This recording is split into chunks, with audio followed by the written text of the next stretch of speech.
George and Mildred, a sitcom so British it could only ever exist in a world powered entirely by tea, passive aggression, and the sound of the gas meter running out. The married couple, they were a national institute, a living, breathing argument that somehow lasted 6 series. For fuck's sake. George Roper, a man who has made doing nothing into an Olympic event, and Mildred, the only woman in Britain who could insult her husband politely. Before George and Mildred become the suburban chaos we all love, there was man about the house. Yep, they started off as the nosy landlords downstairs, the OG spin off before spin offs were even a thing.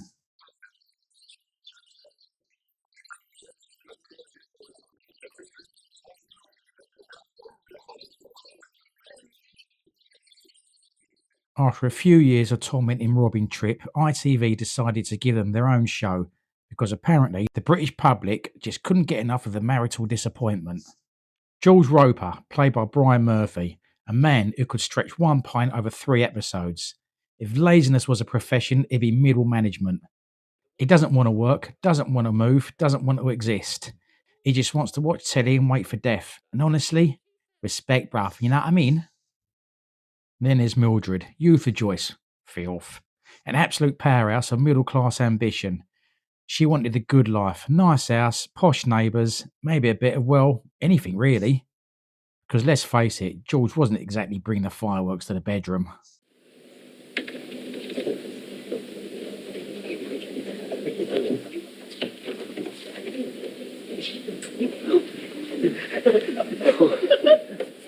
Hello, George. Oh, you're still awake? I'm afraid so, yes. Oh, God. And next door, you've got Geoffrey Fourmile. Christ, remember his missus? She was a bit fit. Anyway, I digress. Geoffrey Fourmile, the most middle class man alive, estate agent, car enthusiast, the sort of bloke who ironed his pyjamas.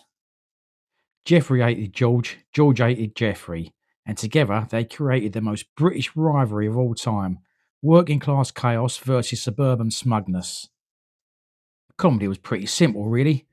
George would do something stupid, Mildred would be disappointed, Geoffrey would be offended, and the laugh track would lose its mind. George, Mr. Fourmile has a little complaint. She's bitten the head off my dahlias. Why'd you do that?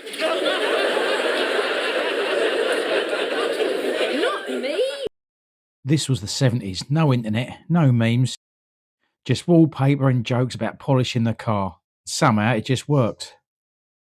It wasn't edgy, it wasn't fast, but it was perfectly timed.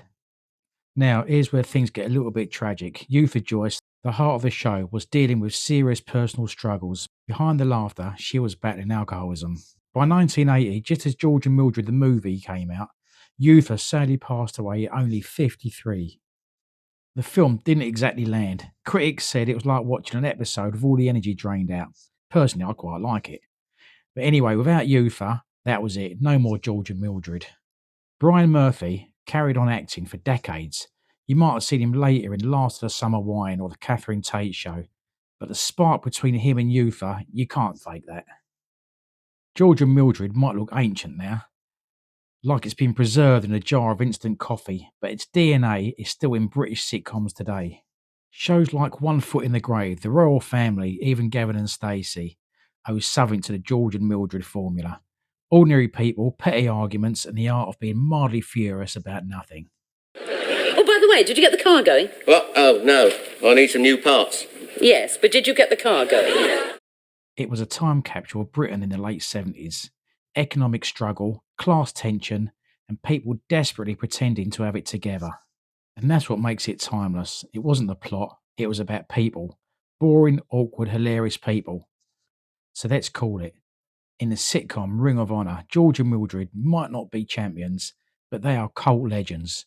George Roper, penniless, powerless, proper iconic. Mildred Roper, tragic queen, eternal sufferer, deserved a lot better. Geoffrey Fourmile, a bit like the final boss. And his wife Anne, let's be honest, absolute weapon. Proper 70s MILF. It's not a coming out party. Let's just pause it here for a minute, shall we? What are you doing up there? Nothing, don't come in. Together, they made a show that was more than jokes. It was a mirror, a very brown, very patterned, slightly depressing mirror, but one we still love. Proof that sometimes love doesn't conquer all. But it's still got 6 series. Not again. It got a lot of shows and a feature film. It did pretty good, and I love it. Don't forget to like and subscribe for more retro classics.